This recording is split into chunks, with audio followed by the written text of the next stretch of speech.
नमस्कार, स्वागत छ यहाँहरूलाई हाम्रो नेप्से अपडेट भिडियोमा। सदा चाहिँ हजुरहरूमा आज म उपस्थित भइसकेको छु नेप्से अपडेट लिएर। आशा छ हजुरहरूले यो भिडियो अन्तिमसम्म हेरेर साथ दिनुहुनेछ भने के कस्तो रह्यो सल्लाह सुझाव कमेन्ट तथा फलो सब्सक्राइब गर्न नभुल्नुहोला। र आज चाहिँ हामी नेप्से हेर्छौँ भने 2728मा ओपन रहेको थियो भने 2735 यसको हाई रहेको थियो, 2702 यसको लो रहेको थियो भने 2731.59 रहेको छ। यो हिसाबले हेर्ने हो भने सेलरहरूले 2702 सम्म लिएर आउँदा बाहिरहरूले फेरि त्यसलाई चाहिँ बाई गरेर 2731मा लगेर हिजोको क्लोजिङभन्दा माथि लगेर 5 अङ्कको वृद्धि गरेर रहेका छन् भने बायर अझै हावी रहेको देख्न सकिन्छ।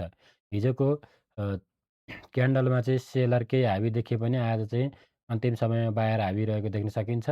र एउटा हेर्नुहुन्छ भने ह्यामर टाइपको क्यान्डल बनेछ लगभग। र यसलाई आजको बढी हेर्नुहुन्छ भने लगभग यो 3 अङ्क 4 अङ्कको मात्रै छ, खासै ठुलो चाहिँ छैन। र यसको यो लगभग ह्यामर त भन्न मिल्दैन। जे होस् यो रिभर्स हुने प्याटर्न चाहिँ मान्न सकिन्छ। ह्यामर यहाँनिर देख्न सक्नुहुन्छ क्लियरली। र लगभग यो पोजिटिभ रहेको मान्न सकिन्छ यो क्यान्डलबाट हेर्दाखेरि। र यो जुन यो मैले यो ट्रेल लाइन बनाएको थिएँ, यो दुईवटा लोलाई जोडेर यसलाई ब्रेक गरिसके पछाडि पनि मैले चाहिँ चेन्ज गरेको थिएन। र यहाँ ब्रेक गरेर आइसके पछाडि रिटेस्ट गरेको थियो भने हिजोको दिनमा पनि यो क्यान्डललाई ब्रेक गरेर क्लोजिङ भइसके पछाडि आजको क्यान्डलले टेस्ट गरेको छ, जुन तपाईँहरूले देख्न सक्नुहुन्छ यहाँनिर ट्रेल लाइनलाई। भने भोलिको दिनमा यो ट्रेल लाइनलाई ब्रेक गरेर माथि गएमा चाहिँ अझै पोजिटिभ हुन्छ भन्ने पनि बुझ्न सकिन्छ। र भोल्युम हेर्नुहुन्छ भने चाहिँ कारोबार रकम घटेको छ यसमा। र नेप्से चाहिँ सामान्य अङ्कको मात्र वृद्धि रहेको छ। के हुने हो, कसो हुने हो भनेर कारोबार रकम चाहिँ बढेको देखिँदैन भने आरएसआई 63 को लेभलमा रहेको छ। आरएसआई हाम्रो डाउन भएको भनेको 76 को लेभलबाट रहेको छ। हिजो ठुलो क्यान्डल बनेकाले आरएसआई पनि ठुलो डाउनफल भएको देखिन्थ्यो। र म्याक्डीबाट हेर्नुहुन्छ भने चाहिँ हिजो र आजको चाहिँ हिस्टोग्रामका लाइनहरू चाहिँ अलि लाइट ग्रिन छन्, अलि फुस्रा हुँदै गएका छन्। प्रफिट बुकिङ पनि भइरहेको देख्न सकिन्छ। र पिभट पोइन्टबाट हेरौँ अब। पिभट पोइन्टबाट हेर्नुहुन्छ भने 2762 यसको रेसिस्टेन्स थियो। त्यसलाई ब्रेक गरेर गएको थियो 25 जनवरीमा। 26 जनवरीको क्यान्डलले टेस्ट गरेर माथि नै बस्न सफल भएको पनि थियो। तर हिजोको क्यान्डलले चाहिँ त्यसलाई ब्रेक गरेर तल आएको छैन। आजको क्यान्डलले चाहिँ 2710 जुन मैले पिभट पोइन्ट डाउन आएमा यो सपोर्ट रहन सक्छ, सेकेन्ड सपोर्ट भनेको थियो, त्यो लेभललाई टेस्ट गरेर अगाडि गएको देख्न सकिन्छ। भने भोलिको दिनमा रेसिस्टेन्स भनेको पिभट पोइन्टबाट 2762 नै रहेको छ। र त्यसैगरी बोलिन्जर ब्यान्ड हेर्नुहुन्छ भने बोलिन्जर ब्यान्डको मिडल ब्यान्ड 2670 रहेको छ। अहिले नेप्से भने 2731 रहेको छ। यो हिसाबले पनि बोलिन्जर ब्यान्ड पनि अहिलेसम्म पोजिटिभ नै रहेको छ भने यो अप्पर ब्यान्डभन्दा केही बाहिर गएकाले केही करेक्सन आएर भित्रभित्रै माथि जान सक्ने पनि सम्भावना चाहिँ रहेको देखिन्छ। भने यो प्रायः जस्तो क्यान्डलहरू अप्पर ब्यान्डभन्दा बाहिर गइसके पछाडि भित्र आउनलाई केही करेक्सन रहेको देख्न सक्नुहुन्छ। यो 20 जनवरी पछाडिको अर्को क्यान्डललाई हेर्न सक्नुहुन्छ 21 जनवरीको। र अर्को भित्र क्यान्डल बनेको छ भने त्यस पछाडि फेरि अर्को ग्रिन बनिसके पछाडि हाम्रो यो करेक्सन आएको छ। र त्यसै गरी 200 डेज मुभिङ एभरेज हेर्दाखेरि 2676 रहेको छ। यो पनि सपोर्टकै रूपमा रहेको देख्न सकिन्छ भने 50 डेज हेर्दाखेरि 2630 रहेको छ। 50 डेज र 200 डेजले पोजिटिभ क्रसओभर दियो भने मार्केट अझै माथि जान सक्ने सम्भावना भनेर हामीले बुझ्न सक्छौँ। त्यसै गरी 20 डेज मुभिङ एभरेज हाम्रो 2670 रहेको छ। 5 डेज मुभिङ एभरेज हाम्रो 2742 यो एउटा चाहिँ नेगेटिभ रहेको देख्न सकिन्छ। भने आजको क्यान्डल हेर्दा चाहिँ बायरहरू हावी भएको देखिन्छ र यही लेभलबाट मार्केट फर्कन सक्ने सम्भावना पनि देखिन्छ। भने यो हामीले 2690 को एरियालाई एउटा मेजर सपोर्टको रूपमा पनि लिन सक्छौँ तल आएमा। त्यसै गरी फिबो एक्सटेन्सन लगाएको थिएँ। हेरौँ फिबो एक्सटेन्सनमा कहाँ कहाँ रिएक्ट गरेको छ। र फिबो एक्सटेन्सन हेर्दाखेरि 2742 को लेभल हिजो ब्रेक गरेर आएको थियो भने आज चाहिँ 2709 को लेभललाई टेस्ट गरेको छ। जुन पिभट पोइन्टको रेसिस्टेन्स र सपोर्ट र यो सपोर्ट लगभग मिल्न गएको देखिन्छ। फिबो एक्सटेन्सनको गोल्डन रेसियो जुन रहेको छ 0.618 त्यो लेभललाई चाहिँ सपोर्टको रूपमा कायम गरेको छ आज। भने यस हिसाबले पनि खासै आत्तिहाल्नुपर्ने चाहिँ देखिँदैन आजको क्यान्डल हेर्दाखेरि भने तपाईँहरूलाई। र समग्रमा हेर्दाखेरि चाहिँ आज एउटा लगभग भोलिको क्यान्डल पनि ग्रिन बनेर गयो भने एउटा रिभर्स प्याटर्न बन्न सक्छ र भोलि चाहिँ हाम्रो यस हप्ताको अन्तिम कारोबार दिन रहेको छ भने त्यस कारणले पनि पोजिटिभ हुन सक्ने सम्भावना पनि देखिन्छ। र अब नेप्सेको ओभरभ्यू हेरौँ पहिला, त्यस पछाडि फ्लोर सिट हेरौँला। र नेप्सेको दिनभरिको उतार चढाव हेर्न सक्छौँ हामी।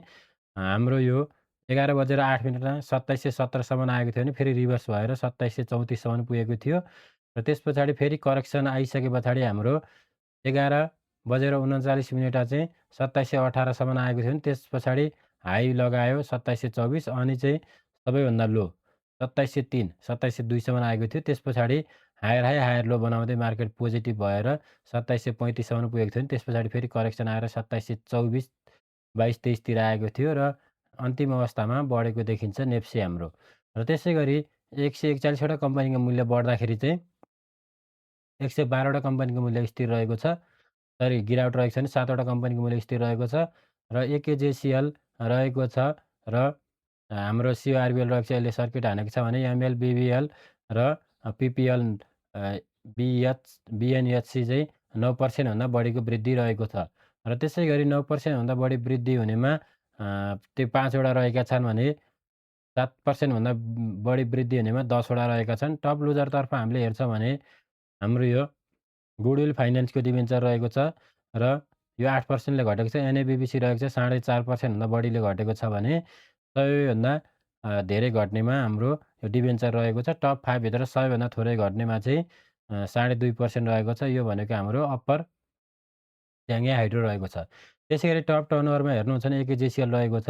यसको 83 करोडको कारोबार भएको छ भने दोस्रोमा राँदी रहेको छ 54 करोडको, एसवाई प्यानल 49 करोडको कारोबार भएको छ र युएमएचएल हेर्नुहुन्छ भने यसको 48 करोडको कारोबार छ भने आरएफपिएल हेर्नुहुन्छ भने यसको 30 करोडको कारोबार भएको छ। टोटल कारोबार भनेको 11 अर्ब 49 करोडको रहेको छ र भोल्युम हेर्नुहुन्छ भने 29 लाखको कारोबार भएको छ एकेजेसिएल आज र पिपिएल रहेको छ पिपिएल हाम्रो 7 लाखको, युएमएचएल 7,42,000, आरएफपिएल 6,84,000, राँदी हेर्नुहुन्छ भने 6,39,000को कारोबार छ। त्यसरी एसवाई प्यानल ट्रान्जेक्सन वाइज हेर्नुहुन्छ भने पहिलोमा रहेको छ 9,422 पटक, एकेजेसिएल 6,083 पटक, बन्दीपुर 4,860 पटक, श्रीनगर हेर्नुहुन्छ भने 3,752 पटक र टिटिएल हेर्नुहुन्छ भने 3,526 पटक ट्रान्जेक्सन भएको छ र कारोबार रकम 11 अर्ब 49 करोड 39,89,185 रुपियाँ 27 पैसा। Total transaction 1,21,992। टोटल स्क्रिप्ट हाम्रो ट्रेड भनेको चाहिँ 334। टोटल सेयर ट्रेड भनेको चाहिँ 2,36,18,186 किता ट्रेड भएको देखिन्छ र सब इन्डेक्स वाइज हामी जान्छौँ भने सब इन्डेक्स वाइज चाहिँ हाम्रो ब्याङ्किङ सेक्टर 1 अङ्कले घटेको छ, डेभलपमेन्ट ब्याङ्क 9 अङ्कले बढेको छ, फाइनान्स 34 अङ्कको वृद्धि छ, होटेल 7 अङ्कको वृद्धि छ, हाइड्रो पावर 32 अङ्कको वृद्धि छ भने इन्भेस्टमेन्ट 0.19 अङ्कको गिरावट छ, लाइफ इन्सुरेन्स 11 अङ्क लगभग 12 अङ्कको गिरावट छ, म्यानुफ्याक्चरिङ 38 अङ्कको वृद्धि रहेको देख्न सकिन्छ। र त्यसै गरी म्यानुफ्याक्चरिङ पछाडि हेर्नुहुन्छ भने माइक्रो फाइनेन्स 6 अङ्कको गिरावट छ, म्युचुअल फन्ड 0.05 अङ्कको वृद्धि, नन लाइफ 8.56 अङ्कको गिरावट छ, अदर हेर्नुहुन्छ भने 7 अङ्कको वृद्धि, ट्रेडिङ हेर्नुहुन्छ भने 8 अङ्कको वृद्धि रहेको छ। र त्यसै गरी फ्लोर सिट हेरौँ। फ्लोर सिट हेर्नुहुन्छ भने यहाँनिर देख्न सक्नुहुन्छ टप 10 बायर र टप 10 ब्रोकरहरू हुन् यो र बायरतर्फ नासा पहिलोमा रहेको छ 87 करोड भने सेलरतर्फ पनि पहिलोमा रहेको छ 78 करोड, 62 रहेको छ दोस्रोमा सेलरतर्फ भने 52 करोड भने बायरतर्फ 44 करोड रहेको छ र तेस्रोमा बायरतर्फ 34 रहेको छ भने सेलरतर्फ 45 रहेको छ र आज टप टर्नओभरमा सेकेन्ड नम्बरमा चाहिँ क्यापिटल म्याक्स आएको देख्न सक्नुहुन्छ। यो चाहिँ मैले कारोबार गर्ने ब्रोकर पनि हो, त्यसकै वेबसाइटबाट हामीले चलाइरहेका छौँ र टप 10 ब्रोकरहरूको टर्नओभर ब्रेकआउट यहाँ तपाईँहरूले हेर्न सक्नुहुन्छ के कस्तो रहेको छ। Sales purchase total amount matching amount रहेको छ। हजुरहरूले पनि आफ्नो आवश्यकता अनुसार पच गरेर हेर्न सक्नुहुन्छ। हजुरहरूको ब्रोकर पऱ्यो कि परेन कमेन्ट गर्नुहोला। र आजको लागि यति नै। हाम्रो भिडियो के कस्तो रह्यो कमेन्ट गर्न नभुल्नुहोला भने राम्रो लागेमा हाम्रो यस भिडियोलाई सेयर पनि गर्नुहोला र सल्लाह सुझाव पनि दिँदै गर्नुहोला र हामीलाई फलो तथा सब्सक्राइब गर्नुभएको छ भने गर्दै गर्नुहोला भन्दै आजको लागि यस भिडियोबाट बिदा हुन चाहन्छु भन्दै बाई बाई।